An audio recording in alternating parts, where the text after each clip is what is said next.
Weather Service in Tallahassee has issued a special marine warning for coastal waters from Suwannee River to Keaton Beach out 20 nautical miles.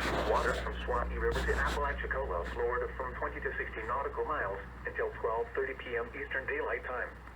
At 11:34 a.m. Eastern Daylight Time, a strong thunderstorm was located 16 nautical miles southeast of V Tower, moving northeast at 15 knots. Hazard, wind gusts 34 knots or greater. Source, radar indicated. Impact, expect wind gusts in excess of 34 knots, suddenly high waves, frequent lightning, and heavy downpours. Make sure all on board are wearing life jackets.